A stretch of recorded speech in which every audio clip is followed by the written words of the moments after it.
Alô, alô, colegas farmacêuticos, estudantes de farmácia que nos seguem aí nas redes sociais do Conselho Regional de Farmácia da Bahia. Estamos nesse momento para fazer um bate-papo aqui com o Dr. Leonardo Christian, presidente da Sociedade Brasileira de Farmácia Hospitalar.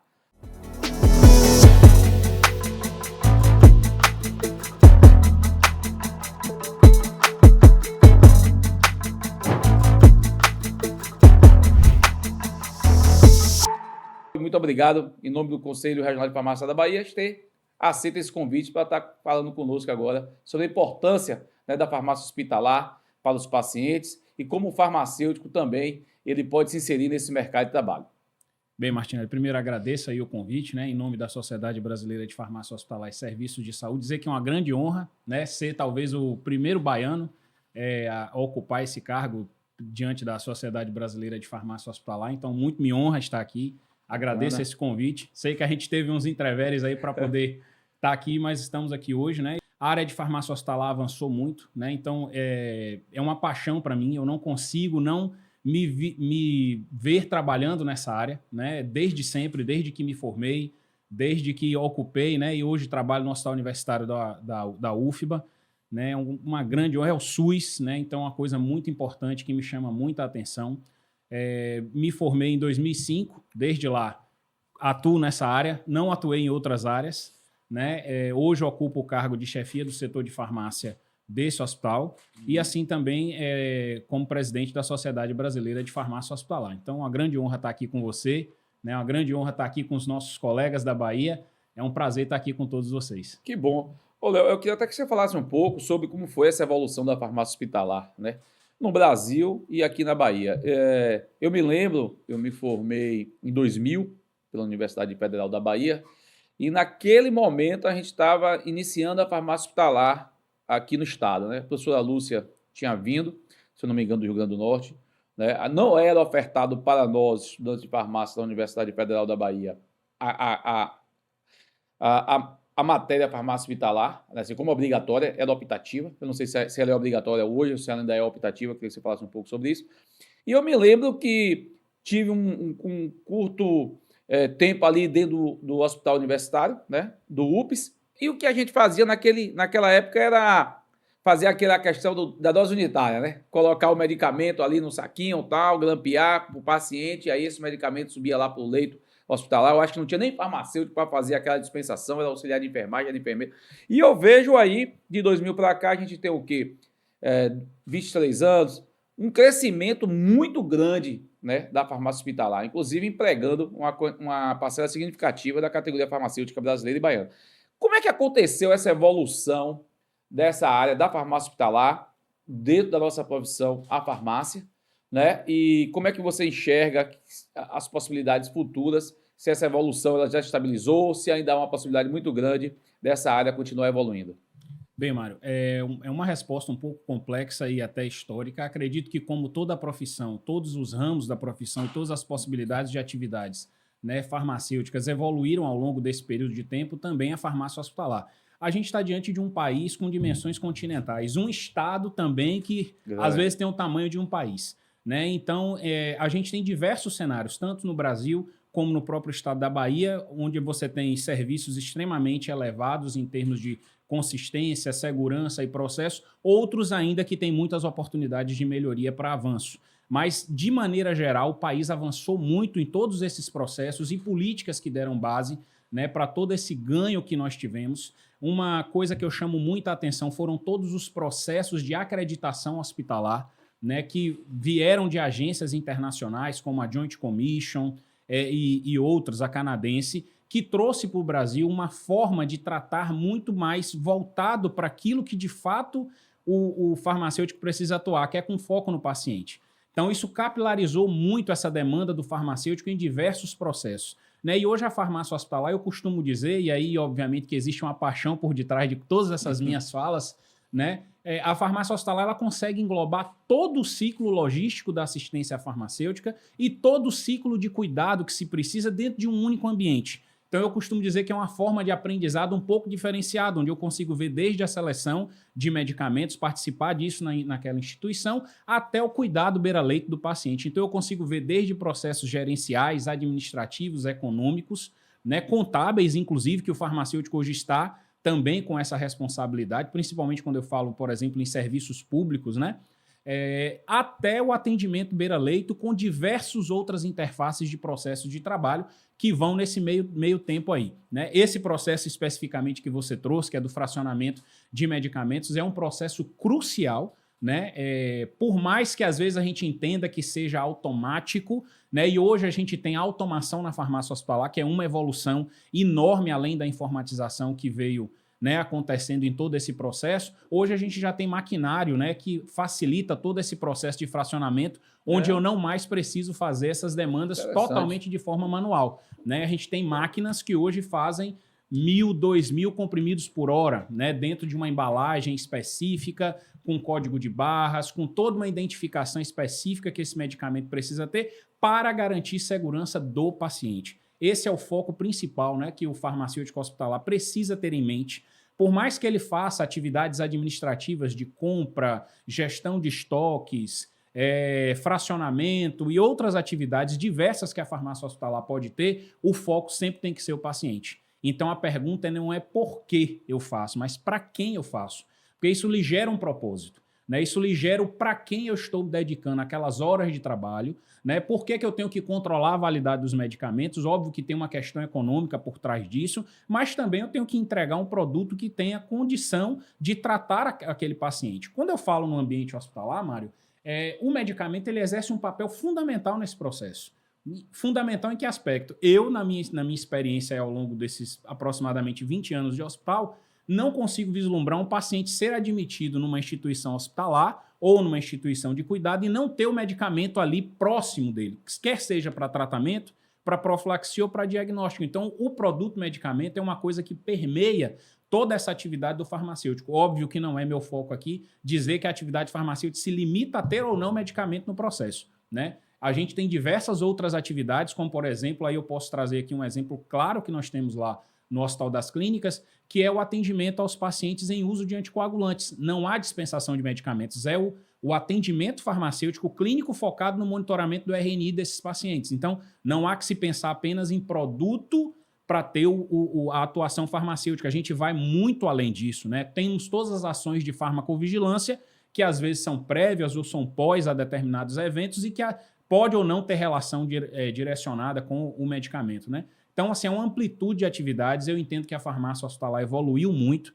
Hoje, em termos futurísticos, digamos assim, eu estou falando em telesaúde, como eu acabei de dar esse exemplo. Esse ambulatório, por exemplo, de monitoramento de pacientes em uso de anticoagulantes, ele acontece, na sua maioria, por teleatendimento. Então, pacientes que estão a 400, 500 quilômetros aqui de Salvador, a gente atende dentro de um sistema que a gente monitora esse paciente, ele faz os exames na sua cidade e a gente faz o acompanhamento farmacêutico dele, né? A gente está falando também, Mário, em inteligência artificial. Isso é uma coisa que a gente vai precisar se estruturar enquanto profissional, enquanto sociedade, enquanto órgãos de classe, de como é que o farmacêutico vai estar diante dessa situação, né? Saiu até um estudo aí da Universidade Federal Fluminense falando sobre a questão de uso, né, de ferramentas de inteligência artificial sobre dúvidas relacionadas a medicamentos. E me perdoem se eu errar o dado, mas provavelmente 70% das vezes a inteligência artificial respondeu errado, né? Ou seja, eu preciso do profissional, mas eu também estou diante dessa situação extremamente inovadora que eu simplesmente não posso fingir que ela não existe. Com certeza. Né? Então eu preciso... Como é que eu vou me adaptar a essa nova realidade quando eu estou falando numa terapia de precisão, quando eu estou falando em terapia gênica, em terapia órgão-alvo, em medicamentos imunobiológicos, onde eu preciso que o profissional farmacêutico entenda absolutamente os processos produtivos de dispensação, de atuação clínica, né, nos pacientes utilizando essas terapias extremamente específicas e o quanto isso vai requerer que ele mude o seu olhar, a sua forma de entender os processos, né, não desmerecendo os demais medicamentos, mas eu estou indo numa linha de evolução extremamente rápida, onde eu preciso me adaptar e mesmo hoje, diante da facilidade, digamos assim, de ter a informação na palma da mão, com um celular, um tablet ou até um computador, a gente consegue ter acesso mais facilitado a tudo isso. Hoje eu estou diante de um cenário em que eu preciso entender se essas informações são boas, são válidas, né? O processo da Covid, toda a emergência pública que a gente passou, nos trouxe uma visão muito mais clara sobre a fake news, sobre o que a gente publica de informação na área de saúde, né? E o quanto a gente precisa. Hoje, na verdade, a gente tem que saber o que presta e o que não presta. Como basear a minha prática na chamada saúde baseada em evidência de acordo com o nível, né, de publicações que nós temos, se elas são de qualidade, se foram feitas, né, dentro de um detalhamento metodológico adequado que eu possa reproduzir. Será que eu posso reproduzir isso? Um estudo que foi feito nos Estados Unidos, aqui no Brasil, aqui na Bahia, né? Existem particularidades que nós aqui vivemos no nosso estado com relação à característica dos nossos pacientes. Será que eu posso fazer toda essa adaptação? Então, assim, uma gama de coisas, né? É sempre uma paixão, uma coisa vai puxando a outra, mas uma coisa que fica de dica aí para os nossos farmacêuticos. O paciente precisa ser o foco da sua atenção. É o que ele precisa. O que define, na verdade, a fixação, Mário, de uma profissão, isso já foi dito em 1986 por Donald Broad, né? Obviamente, assim, o que define a necessidade de uma profissão é o que a população, é a demanda social, né? Então, se hoje são exigidos farmacêuticos em diversos ambientes, com certeza isso também, além das políticas, né, que foram se evoluindo ao longo do tempo, também existe uma necessidade social por trás disso, né, onde o paciente requer esse profissional para atuar junto com os demais membros da equipe multiprofissional, que é o que a gente vê na área hospitalar. Com certeza. A gente observa que de 2000 para cá houve uma evolução muito grande na nossa grade curricular, porque houve uma demanda social pela procura de um profissional como um farmacêutico, com outra expertise, cuidado, né, ao paciente, né, com foco no paciente. A minha formação foi uma formação tecnicista, né? Manipular medicamento, focar microscópio, bem pouco eu tinha contato com o paciente, né? Apenas ali, naquele momento que ia fazer uma coleta de sangue, né, levava esse material biológico para um laboratório. Sim. E a gente observou que realmente, nas últimas décadas, que a profissão mudou bastante. A sociedade sinalizou, né, para a academia, para o Conselho Federal de Farmácia, que havia necessidade desse profissional que você relata aí, de um profissional voltado mais ao cuidado do paciente, né, mais ao acolhimento.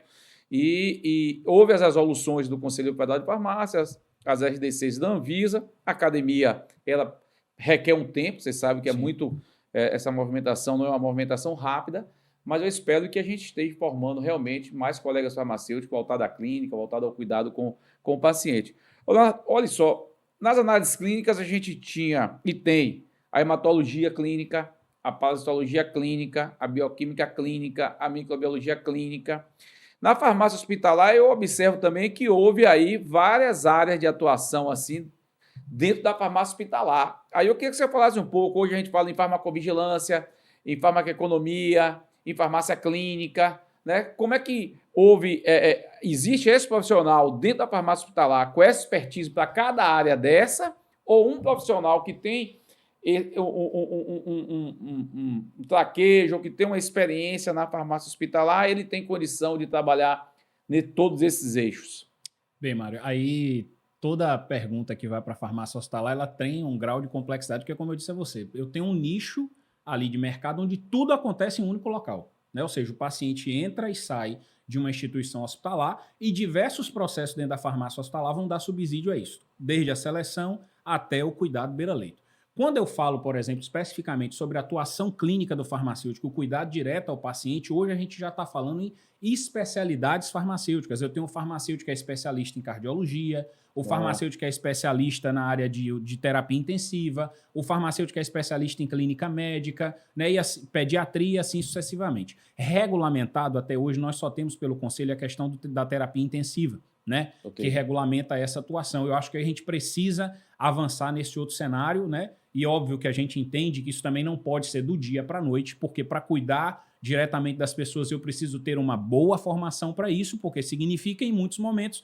principalmente no ambiente hospitalar, viver ou morrer. E minha atuação é no sentido de reduzir danos, né? E é isso que a gente precisa trabalhar. Fora isso, eu costumo dizer que ter uma pessoa que faça tudo de tudo, aí é uma opinião pessoal de Leonardo, sai aqui todos os cargos ou quaisquer outros lugares que eu ocupe, mas assim, eu acho que é uma pessoa que não dá conta de saber tudo de tudo. Então eu vou ter dentro da farmácia hospitalar aquele farmacêutico que vai ser mais das ações gerenciais, né, das ações de compra, de aquisição, seleção, armazenamento, os sistemas de distribuição de medicamentos na farmácia hospitalar São processos extremamente complexos que requerem um conhecimento e uma atuação muito específica.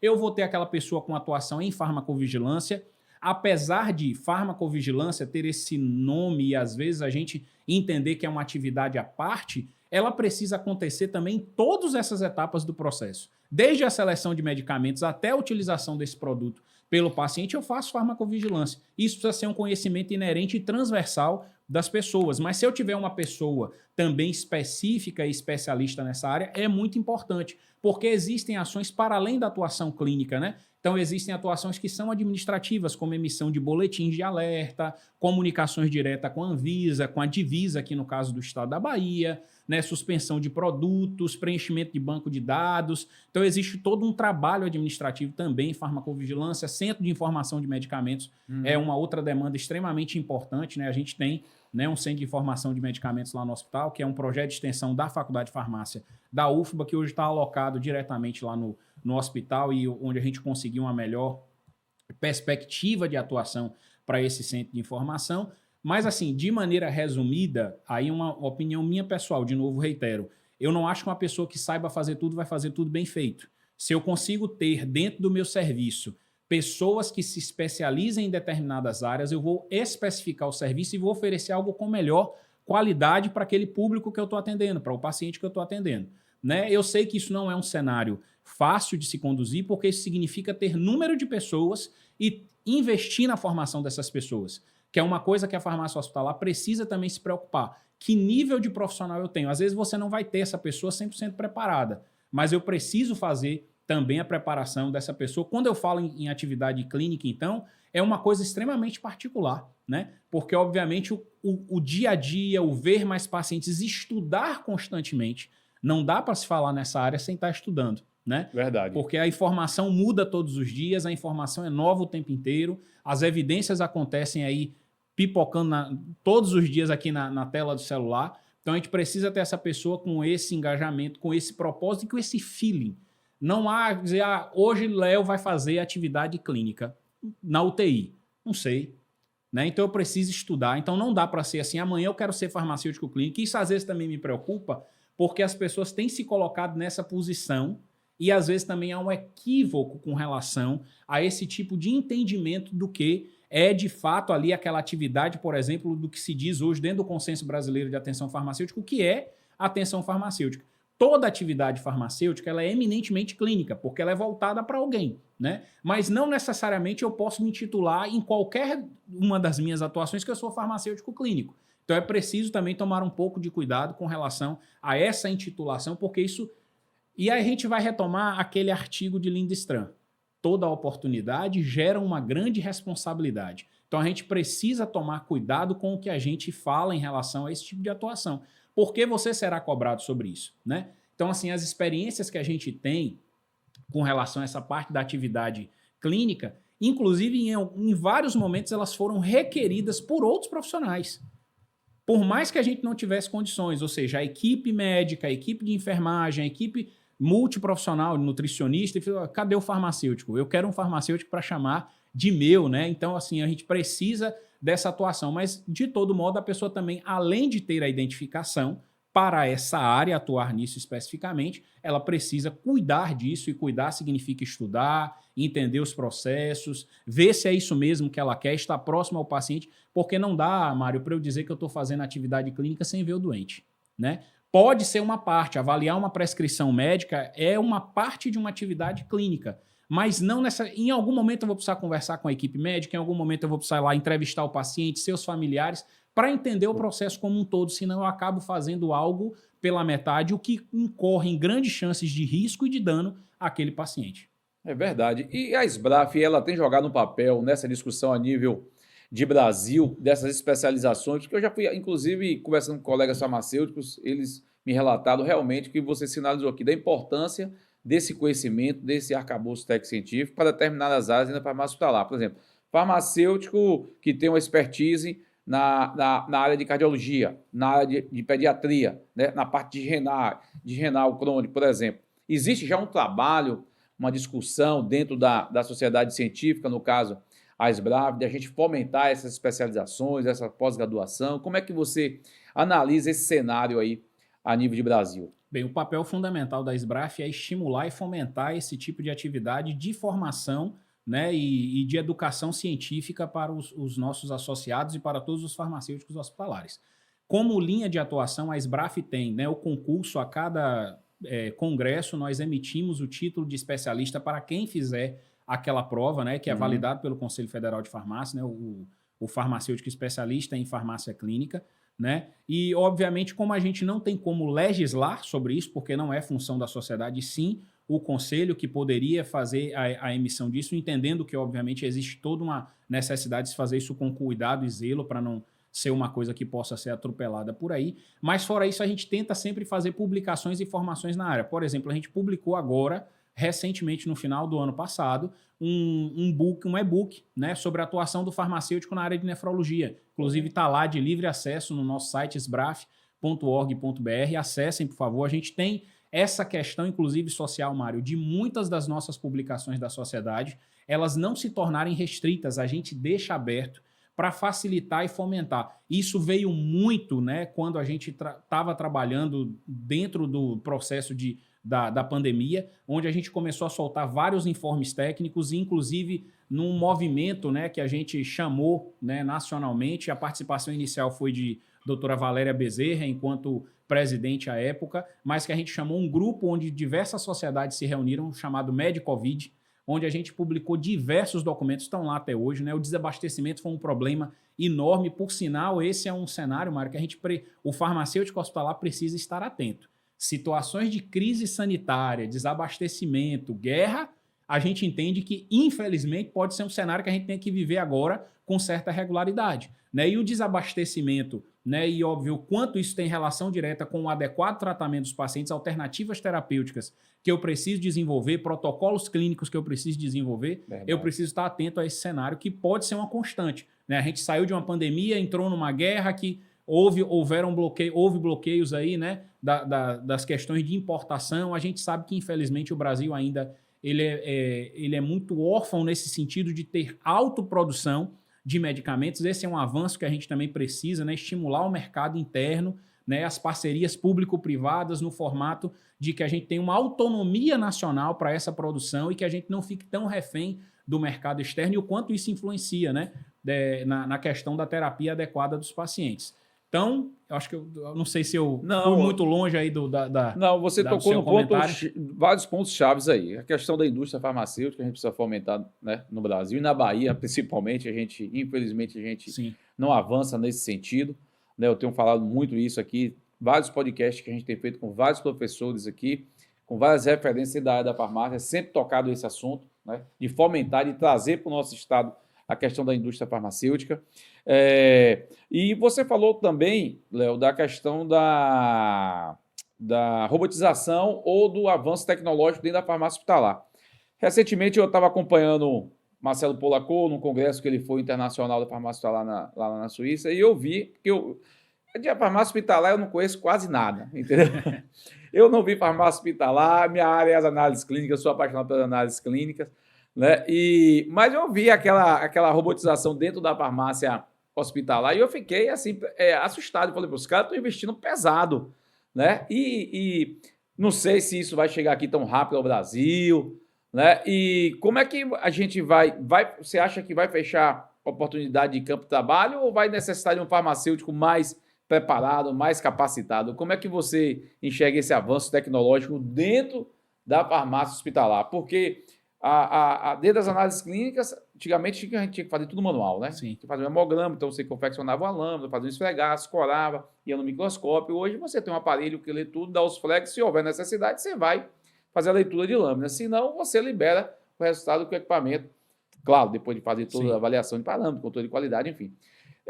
Mas dentro da farmácia hospitalar, esse avanço ele vem também assim forte, a questão da robotização, né, dentro da farmácia hospitalar?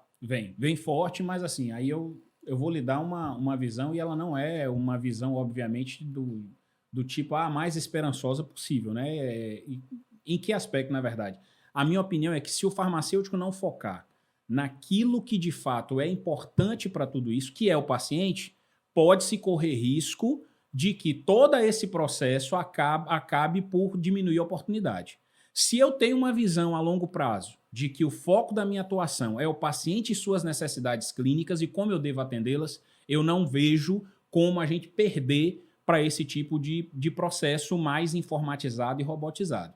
O que eu tenho que entender é que todo esse processo e essa automação na farmácia hospitalar, que é uma realidade que já tem no Brasil em alguns hospitais, né? Na Bahia ainda pouco, né? Mas principalmente em instituições privadas, onde eu tenho, por exemplo, dispensários eletrônicos, onde ficam como se fossem estantes que ficam nas unidades e tem todo um processo, né, para, por exemplo, eu conseguir ter acesso. O médico prescreve num sistema informatizado, o farmacêutico valida aquela prescrição médica e a enfermagem, por exemplo, para ter acesso à gavetinha lá, ela vai ter que ler, né, o seu crachá, vai ter que ler a pulseira do paciente, a gavetinha abre só para ela tirar aquele comprimido naquele horário. Então, todos esses processos, na verdade, eles vêm no sentido de trazer segurança, né? Porque já se entendeu que todo esse processo, estar, por exemplo, Mário, como paciente de um hospital é mais perigoso do que pular de bug jump. As oportunidades de acidentes gerados em hospitais são muito maiores do que quando eu estou em atividades, por exemplo, talvez consideradas de maior risco. Estar numa usina nuclear é mais seguro do que estar dentro de um hospital como paciente, né? Muito do que se tem hoje, muito do que a gente aprendeu sobre segurança, a gente trouxe muitas lições da aviação. Né? Por mais que, infelizmente, a gente tenha visto aí alguns acidentes acontecendo, mas a aviação é muito segura. Né? A gente até fecha os olhos aqui, mesmo não sendo um passageiro frequente, e já sabe, né? Máscaras de oxigênio cairão automaticamente, afivele seus cintos, então a gente já acaba decorando. Se você pegar 1000 vezes o voo, 1000 vezes vão ser repetidas aquelas frases. E é isso que a gente trouxe, né, da área da aviação, esses controles que a gente precisa ter. Então, toda essa informatização, robotização, ela vem no sentido de trazer autonomia, né, de fazer com que o farmacêutico fique menos preso a esse processo que às vezes era muito demorado e vá para onde ele tem que atuar, que é próximo ao paciente. E também garante, né, atrelado a isso, todo um processo de segurança. Imagine só, voltando ao exemplo anterior do fracionamento. Né, há um tempo atrás eu teria que pegar lá 5.000 comprimidos de dipirona, que é o consumo, sei lá, mensal de um determinado hospital, cortar aquilo na mão, botar uma etiqueta, né? Olha como isso é delongado. Hoje uma máquina faz isso em 1 hora, 1 hora e meia. Com todo um processamento de informação que traz segurança ao processo. Né? Com uma nova identificação, se eu quiser eu coloco diversas informações no rótulo daquele produto, né, que chamem a atenção da enfermagem antes do ato de administração, né, e que tragam símbolos e informações para poder chamar a atenção de que aquilo é um medicamento, por exemplo, potencialmente perigoso. Né? É óbvio que não sei se todo mundo sabe, mas um medicamento potencialmente perigoso é aquele cujo resultado pode trazer um dano maior à saúde. Né? Então a gente tem aí os anticoagulantes, os opiáceos, então é uma classe de medicamentos que requer um pouco mais de atenção, né, e processos diferenciados dentro da cadeia de distribuição na farmácia hospitalar. Então, assim, em resumo dessa sua pergunta, eu, particularmente, minha opinião, eu não vejo que a gente perca espaço. Eu tenho que aprender a conviver com essas novas tecnologias e tirar daí qual é o meu avanço. Para a gente não retomar aquela discussão do boticário, que na época da industrialização, a farmácia, meu Deus, e agora o que eu faço? Já que antes eu tinha que produzir algo personificado e personalizado para aquele paciente e eu entendia o meu papel no processo. Né? Com a industrialização, o farmacêutico ficou perdido nesse processo histórico do que fazer e óbvio que agora talvez eu esteja sofrendo aí essa ruptura, né, do 4.0, né, o que está acontecendo agora nesse momento, e eu preciso também me adaptar em termos de conhecimento, do que eu vou fazer, o que eu preciso aprender, como conviver com essas novas tecnologias, porque isso para mim é um caminho sem volta. Não há mais que não se falar em inteligência artificial, algoritmo, você pesquisa qualquer coisa hoje no Google uma vez, você vai ter aquilo repetido no seu celular ou onde você fizer busca várias vezes. Então é nesse cenário. Né? Então, por exemplo, ponto positivo, né? Então em farmacovigilância, por exemplo, eu estou falando em machine learning. Machine learning é uma ferramenta que vai me auxiliar, por exemplo, em que eu pegue determinadas características daquele paciente, determinados medicamentos que ele está utilizando, faça um cruzamento de dados e essa ferramenta ou essa forma de utilização dessa informação vai me dizer, olha, cuidado que esse paciente tem uma propensão de fazer um evento adverso de tal tipo. Né? Então, assim, eu já estou acelerando o meu processo. Eu posso, talvez, cuidar de mais pacientes se eu tiver essa informatização ao meu favor. Se eu já tiver uma ferramenta dentro do meu prontuário eletrônico que me diga as potenciais interações medicamentosas, do que eu ter que buscar todas de forma manual ou eu mesmo fazer esse cruzamento de dados. Né? Então, eu preciso saber atuar, né, nessa nova forma de fazer, né, buscando, obviamente, sempre o paciente ao centro do cuidado. Porque em saúde, é uma coisa que eu sempre costumo dizer, isso para mim não vai mudar, independente da realidade que a gente vive. Saúde são pessoas cuidando de pessoas. Então, esse é um cenário que eu sempre vou ter. Então, eu preciso saber, aqui enquanto profissional, que estou cuidando de outra pessoa, né, que eu preciso também ser cuidado, né, já se fala, inclusive, em segurança do paciente na questão da segunda vítima, mas, assim, o quanto é que eu tenho que me adaptar a essa nova realidade para que eu não perca espaço. Isso depende muito mais de mim e da necessidade social, né, que eu vá gerando na sociedade. Se eu estou ali à beira-leito e o paciente, pô, tem um farmacêutico cuidando de mim, né? Quando eu for em outra instituição, por que aqui não tem um farmacêutico? Para poder vir cuidar de mim, tirar minhas dúvidas, me orientar quando eu estiver auto-hospitalar, fazer a minha conciliação medicamentosa. Né? Então, assim, existem diversos processos e que eu entendo que isso é uma atuação ativa que nós, enquanto farmacêuticos, devemos ter diante dessa nova realidade. Sim, Léo. Você tocou no início do nosso bate-papo a questão do farmacêutico intensivista, né? Certo. Aqui na cidade de Jiquié, me parece, né, a professora Gisele, lá na UESB, né, tem uma residência lá no Prado Valadares para farmacêuticos que querem trabalhar em UTI. Eu conheço a realidade de alguns estados fora da Bahia que dificilmente você tem uma UTI sem um farmacêutico presente ali acompanhando, como você falou, as avaliações de prescrição, dando suporte à equipe médica, né, ao pessoal de enfermagem, enfim. Como é que está esse mercado aqui na Bahia? O pessoal tem a rede privada, né, de uma forma geral, o serviço público, ele tem requisitado esse profissional?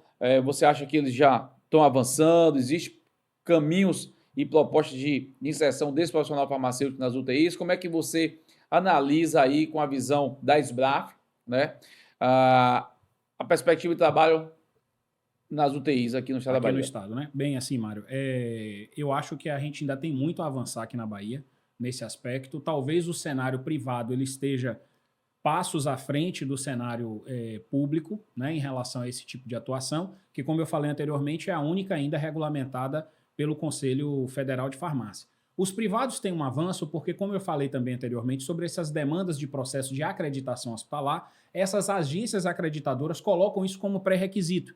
Então, isso dá um impulsionamento naquele hospital a ter que contratar, né, o farmacêutico para aquela área específica, obviamente que não só no sentido de obrigação, mas também entendendo a importância desse profissional numa área crítica. Né? Entenda que o paciente de UTI, eu estou falando em evoluções que podem acontecer em meia hora, uma hora, o paciente pode sair de um estado e entrar em outro. Então, a atuação do farmacêutico ali, né, monitorando drogas vasoativas, monitorando distúrbios hidroeletrolíticos e diversos outros, né, numa quantidade de medicamentos enorme, né, paciente às vezes utilizando 10, 12, 15, 16 medicamentos simultaneamente, né, numa polifarmácia gigantesca, com riscos de interação, num estado hemodinamicamente instável, né, que esses pacientes enfrentam.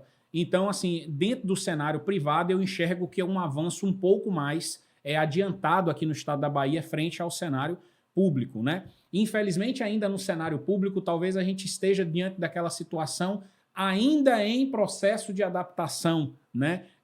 Onde talvez se enxergue muito mais os processos gerenciais, mesmo que eles não tenham enfoque com o paciente, do que os aspectos de atenção e de cuidado farmacêutico voltado diretamente para o paciente no público, tá? Existe, por exemplo, uma ação muito inovadora, né, e que a própria Secretaria de Saúde do Estado da Bahia, a CESAB, já está na segunda turma de formação, né, de uma especialização, né? Óbvio que é uma especialização voltada para os servidores do Estado, mas eu entendo isso um avanço muito grande no cenário do Estado, que é nessa formação de farmácia clínica e hospitalar. Né? E é feito pela Escola Estadual de Saúde Pública e esse ano a gente foi, inclusive, participou lá na mesa de abertura, né, da segunda turma, e o Hospital das Clínicas ele é um campo de prática dessa formação.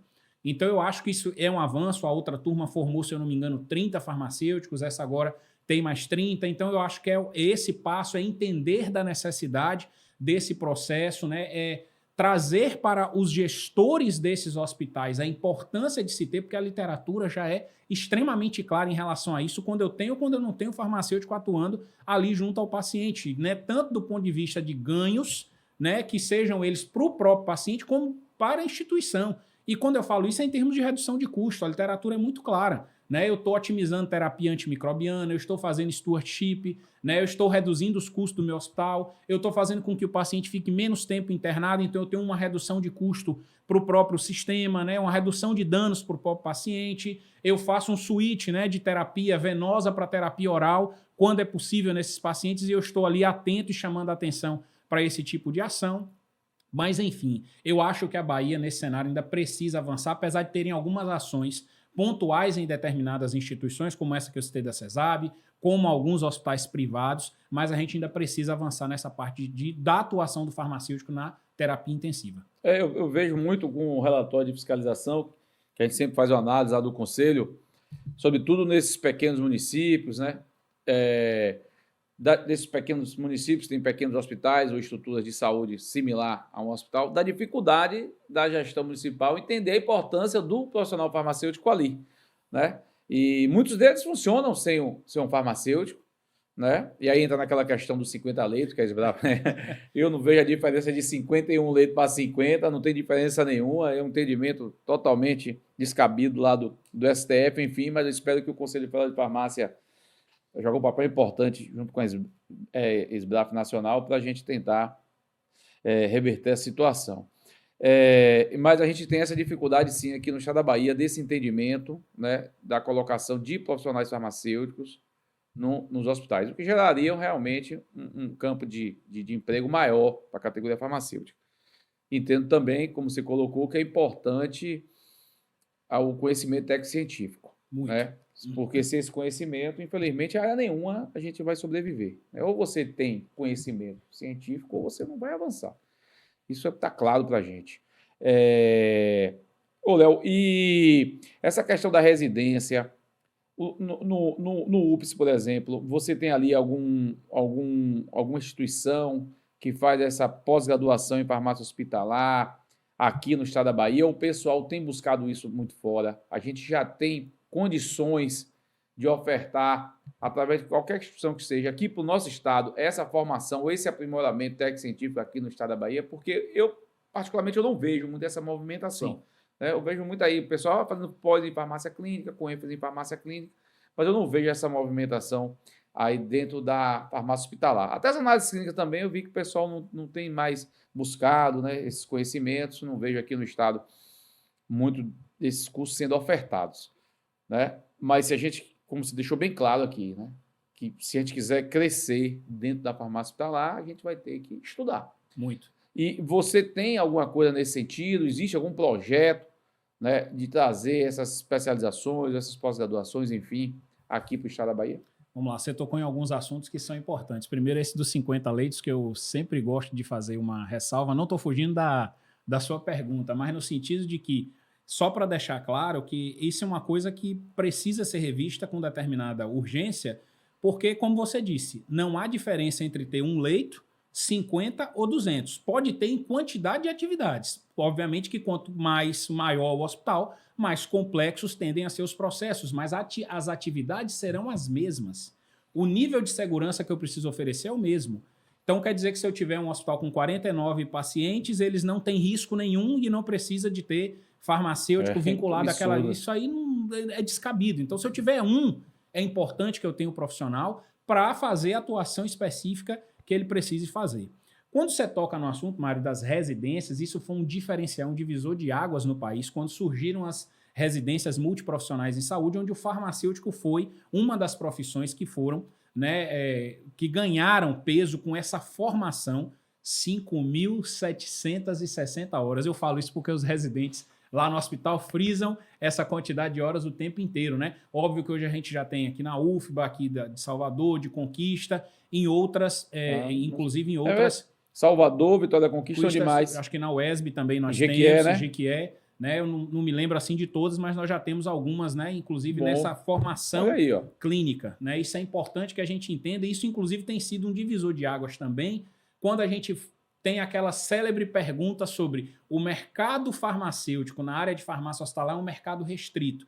Obviamente que ele tem uma tendência a ser porque as instituições buscam pessoas mais preparadas. E aí eu vou estar em dois âmbitos aí. No privado, que normalmente eu vou atrás de pessoas com nível de formação para que eu não tenha que fazer esse tipo de investimento e ter sido, por exemplo, residente de uma instituição já pesa muito no processo seletivo, né, dessas instituições e, obviamente, o público depende, na sua grande maioria, de ser concursado. Mas eu entendo que a residência, apesar de não ter feito residência, hoje, se eu tivesse tido oportunidade na minha época e tivesse residência naquela, eu tenho certeza absoluta que eu teria escolhido fazer a residência, porque essa quantidade de horas, você se dedicando, né, vendo o paciente, o que talvez nos diferencie ali de maneira direta do curso médico são essas horas de aprendizado prático que, por exemplo, o profissional médico tem quando faz internato e quando faz a residência.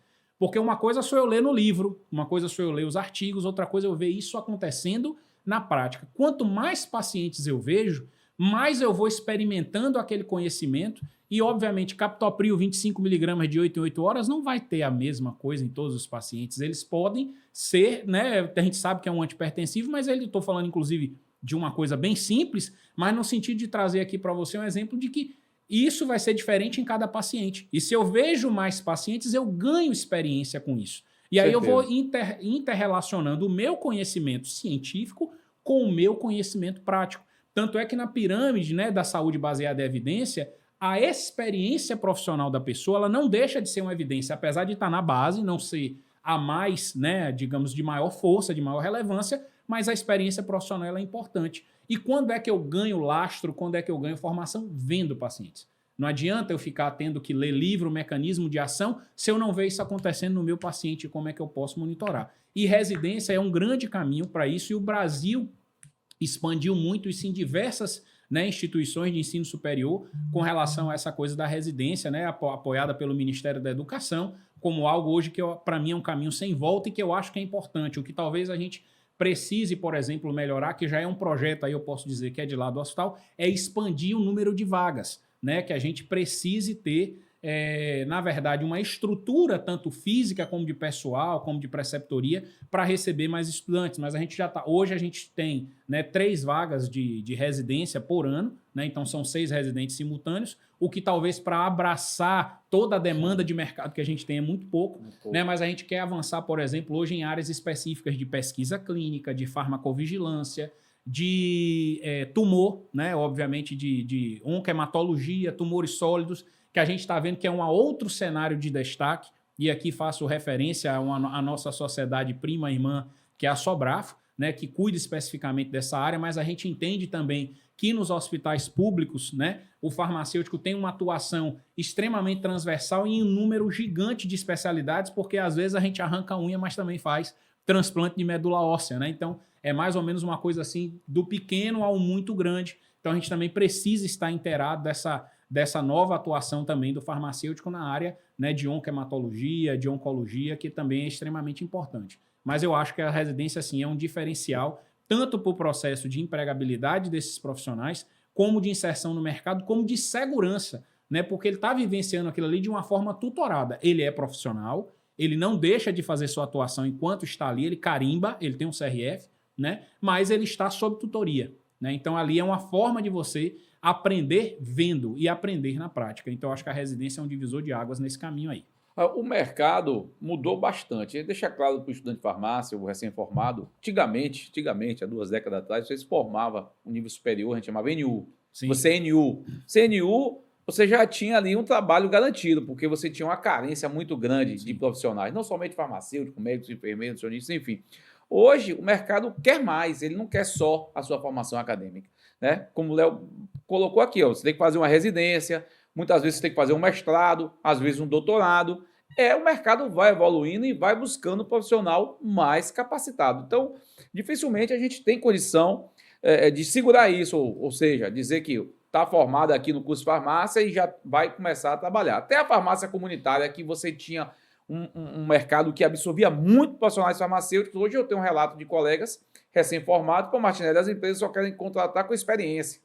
né? Mas as faculdades também não abrem mais campo de estágio como antigamente, né? Então hoje você tem uma quantidade muito grande de cursos de farmácia aqui no estado da Bahia e eles não têm nem condições de ofertar para os estudantes de farmácia a possibilidade de fazer um estágio. E aí você, infelizmente ou felizmente, você vai ter que se formar e continuar estudando. Isso é claro, professor farmacêutico, como qualquer outro, a necessidade de você continuar estudando. Léo, eu tive algumas perguntas que o pessoal lá do Conselho, assessoria de comunicação,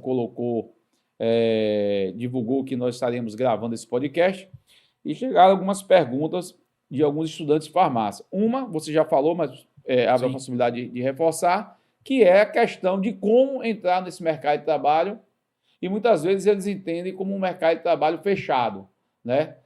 Como é que esse profissional farmacêutico, esse estudante, qual recado você daria para esse estudante de farmácia, né, que querem trabalhar, querem se apaixonar pela farmácia hospitalar como você? Qual o caminho a seguir esses futuros farmacêuticos? Bem, Mário, obviamente, a primeira coisa é você se identificar com a área. Aliás, isso é para qualquer ramo de atividade que a gente tenha na nossa profissão. Se você não se identificar com aquilo, então esqueça, não vá fazer, porque acordar todo dia, segunda-feira, e saber que você tem uma fila ali de 1000 pacientes ali esperando, não é para qualquer um. Né? Então, assim, primeiro se identificar e depois buscar um processo de formação adequado. Então, voltando ao que eu falei anteriormente, hoje o mercado dentro da farmácia hospitalar, no mercado privado, ele foca muito nessa área de formação. Então, se você já tem residência, que tipo de especialização você tem, né? Então, assim, talvez até, pessoal, tomar um pouco de cuidado, e obviamente aqui que eu não vou me referir a nenhum tipo de curso, obviamente, mas assim, às vezes a gente vê aquele curso lá de especialização em farmácia clínica, e aí quando você vai ver, são não sei quantas horas de formação totalmente teórica. Então, no auditório de hotel. No auditório de hotel. Então, assim, cuidado com isso. Não que a formação teórica não seja importante, ela sim, né? Mas, assim, não, como eu disse, o que nos diferencia de outras profissões da área de saúde é o quanto de pacientes as outras profissões vêm. A enfermagem, a medicina, a nutrição, a fisioterapia, vem paciente. Então, assim, não há que se afastar isso da prática. A gente tem que estar próximo do paciente. Esse é o nosso cenário, pessoal. Não esqueçam, o foco da farmácia é o paciente, independente de onde você esteja atuando, tá? Então, assim, dentro do cenário público é concurso, né? Talvez seja um pouco mais difícil, porque tem que estudar para passar numa determinada prova, mas no cenário, e que talvez não tenha esse nível de exigência, porque também não tem essa obrigatoriedade dentro do serviço público de se exigir uma determinada certificação, mas hoje as instituições privadas têm exigido residência, formação e especialização, né? Então, por exemplo, a gente brinca, e aqui não fazendo nenhum nível de propaganda, mas tem um hospital aqui de Salvador que colocou como pré-requisito do processo seletivo, um hospital privado, colocou como pré-requisito se fez ou não residência lá no hospital, por exemplo. Então, a pessoa já ganhava não sei quantos pontos. Eu achei isso magnífico, porque valoriza aquele tempo de investimento que a pessoa fez na sua formação complementar especializada, né? E óbvio que quando você sai da residência, você sai com o título de especialista. Então, a residência não é só a residência para você ganhar aquela experiência, mas também você já sai com o título de especialista. Então, assim, é um mercado, talvez, que eu não consiga entrar de cara. Existem alguns pré-requisitos para isso, mas a primeira coisa é dizer assim, não, é isso aqui que eu quero investir na minha formação, porque, por exemplo, foi isso que eu fiz, né? Quando eu estava na faculdade, eu me lembro, e eu fui fazer um estágio no Hospital das Clínicas atendendo pacientes com asma. E aí eu fui ver que aquilo era diferente. Eu disse, não, é isso que eu quero, e foi a partir daí que eu investi. Só para você ter ideia, Mário, eu atrasei a minha formatura em 1 ano e meio para conseguir dar conta dos estágios que eu tinha que fazer no hospital. E não me arrependo de nada disso que eu fiz, porque eu entendo que isso foi um diferencial na minha formação, né? E acho que com essa paixão e com essa forma de gostar do que a gente faz é o que nos faz acordar todos os dias de manhã, né? E ter um propósito na vida, que é cuidar das pessoas. Com certeza. Léo, outra pergunta que veio também, eu não entendi direito, mas ele queria se existe uma diferença entre farmácia hospitalar e farmácia clínica.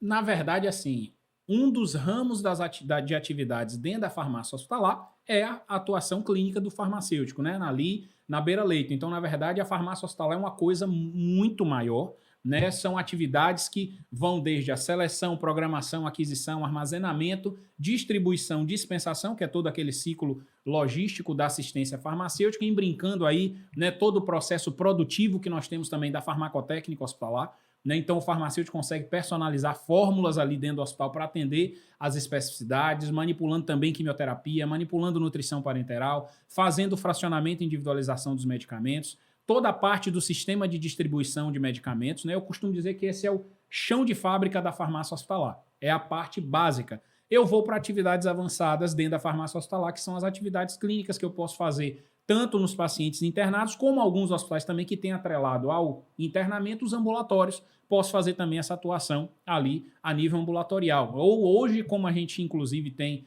uma experiência lá no hospital, nos polos de infusão de medicamentos, que é uma área de atuação também extremamente importante, né? Quando o paciente vem a nível de hospital dia, faz a infusão do seu medicamento e vai embora no mesmo dia, né? Então o farmacêutico tem uma atuação também muito importante nesse processo de cuidado. Na maioria das vezes são medicamentos novos, os imunobiológicos que são feitos, né, dentro da área de reumato, gastro e assim sucessivamente, mas que eu preciso ter intimidade com esse tipo de medicamento e é mais também uma forma de atuação que casa tanto a parte gerencial como a parte clínica de cuidado e atuação do paciente, né? Então eu preciso ter aí essa versatilidade ali de atuação nesse cenário. Então não há que se dizer que há diferença, né, entre farmácia clínica e farmácia hospitalar, sendo que farmácia clínica é uma das atividades que o farmacêutico pode exercer dentro da farmácia hospitalar. Eu me lembro muito bem, há uns 10 anos atrás, eu representei a Bahia na Confederação Nacional de Saúde em Brasília. Eu tinha um assento lá no departamento de laboratório, né, de análises clínicas, e eu representava lá a SBAC Nacional, né, que é similar à SBRAF. E naquele momento você não tinha ainda essa movimentação que a gente está observando agora na saúde suplementar, né, no país. Ou seja, os planos de saúde comprando os grandes hospitais, né? E eu me lembro muito bem que a questão da farmacoeconomia, em determinado momento, pesou muito para a contratação de farmacêuticos pela rede privada, né? O farmacêutico trouxe essa economicidade, né? O medicamento é caro, né?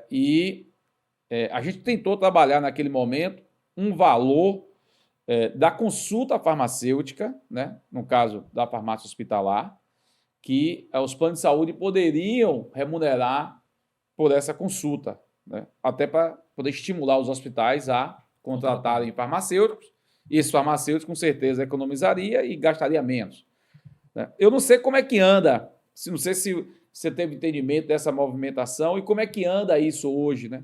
Eu já visto que o cenário hoje é outro, totalmente diferente, né? Os planos de saúde estão comprando os hospitais e vice-versa. A gente vê Redidol, Amil, Sul América, enfim.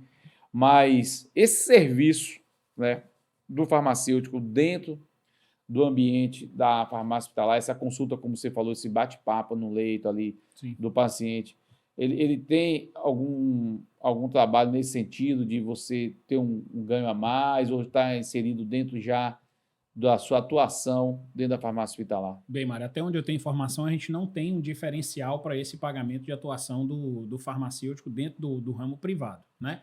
No ramo público nós temos, então, uma consulta farmacêutica, por exemplo, dentro do SUS, que ela se encaixa dentro das demais consultas dos profissionais ditos não médicos, se eu não me engano, custa em torno de R$6, né? É um valor relativamente baixo, mas a depender do número de pacientes que você atende, pelo menos você tem essa forma de compensação da consulta farmacêutica ou de outro profissional da área, né? Essa consulta dentro do ambiente hospitalar? Dentro do ambiente hospitalar, dentro do ambiente ambulatorial, por exemplo. Dentro do ambiente ambulatorial. Então, quer dizer que na atenção básica também você pode fazer essa cobrança. Se tiver a forma de registro e a pactuação com o gestor de saúde daquele local, acredito que sim. A gente faz isso lá, por exemplo... Aí você recebe recurso do Ministério da Saúde. Recebemos recursos do Ministério da Saúde. Lá, por exemplo, no hospital, nós somos, depois dos médicos, a profissão que mais fatura em consultas, porque todos os nossos atendimentos ambulatoriais são registrados em prontuário, né? E o paciente é acompanhado ali dentro desse cenário e é computado ali o número de consultas. Assim, para não errar tanto, eu acho que isso dava em torno de R$180 mil por ano. Ou seja, a farmácia conseguia trazer um retorno financeiro para a instituição de aproximadamente 180 mil. Óbvio que isso pode gerar até dentro do seu processo gerencial, junto com a alta gestão do hospital. Olha, vamos investir aqui também, porque eu faço Eu não sou só custo, né? A farmácia tem, dentro da farmácia hospitalar, a gente tem, às vezes, muito essa visão de que por ser, né, ou às vezes os gestores, infelizmente, enxergarem como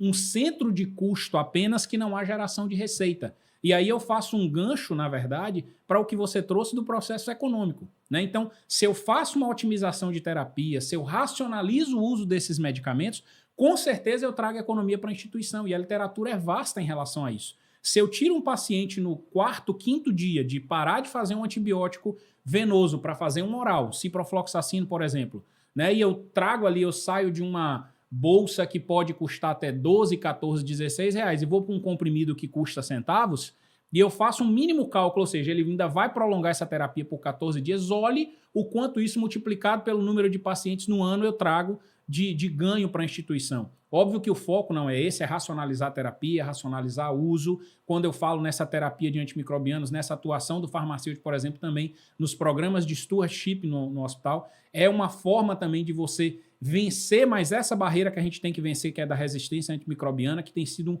uma preocupação enorme da Organização Mundial da Saúde em relação a isso, mas como consequência dessa atuação clínica, eu também trago resultados econômicos para a instituição, né? Quando eu não permito ou discuto com a equipe que uma terapia não precisa ser de 14 dias. Em 10 dias, o paciente já teve resposta clínica suficiente para que ele encerre sua terapia. Então, dentro desse programa de stewardship, vários são os cenários de atuação, por exemplo, como switch de medicamento venoso para oral, diminuição do tempo de terapia, uso de medicamentos guiados por cultura, o trabalho com o laboratório, e aí trazendo para a sua área, dentro do programa de stewardship, é extremamente importante. É uma atuação multi e o farmacêutico tem um protagonismo enorme quando você pega todos os textos que falam sobre esse programa de stewardship, né? Então, assim, o casamento do farmacêutico clínico com o bacteriologista, com o farmacêutico da bacteriologia é extremamente importante para acelerar a terapia, fazer a terapia de forma mais guiada. Então, é uma forma extremamente importante que a gente gera economia em diversos cenários, otimizando a terapia, fazendo com que o paciente saia mais cedo da instituição, fazendo o processo de conciliação medicamentosa, que às vezes o paciente entra na instituição e simplesmente se esquece, né, que ele tinha uma doença pregressa e, né, e que ele utilizava medicamentos. Não, um exemplo assim, às vezes besta, o paciente tem glaucoma e utiliza colírio e esqueceram de perguntar. E aí o farmacêutico nesse processo vai perguntando, né, toda a história medicamentosa desse paciente, olha, não está prescrito, né, o colírio aqui do paciente, então ele tem que ter, porque daqui a pouco ele gera uma outra complicação durante o internamento. Então são diversas formas de atuação que o farmacêutico pode ter, que ele traz economia para o sistema como um todo, e em alguns deles ele pode também gerar o que a gente chama de receita, né? Eu vi essa discussão um tempo atrás, achei interessante. Não sei hoje como é que vai ficar. E é bom ouvir você, que é uma referência dentro da farmácia hospitalar. Muitas vezes a gente ouve, né, nesses enfrentamentos aí que o conselho tem, o conselho federal, porque o farmacêutico está tendo um crescimento muito grande ali na farmácia hospitalar, porque gera uma economia, os hospitais. Não é isso. Você deixou bem claro, não é somente isso. Isso é uma coisa Sim, importante, mas é a segurança do paciente, né? É uma escolha, um tratamento mais adequado, é uma série de outros requisitos que faz com que a profissão farmacêutica cresça bastante. E aí, Mário, assim, desculpa lhe cortar, mas nem tudo é possível você medir cientificamente. O que eu quero dizer com isso? Para que eu possa publicar um trabalho científico dizendo que aquele processo de trabalho gerou uma economia, tem toda uma metodologia específica em relação a isso, senão ele perde a validade. Então, às vezes, eu não consigo medir todo esse processo de atuação. Então, quando o farmacêutico chega ali, faz uma intervenção, né, alterando a dose, alterando o regime posológico, alterando a forma farmacêutica, diminuindo o tempo, são tantos vieses que podem estar dentro desse processo de cuidado, que às vezes eu não consigo parar ali e dizer isso aqui foi porque o farmacêutico fez essa atuação.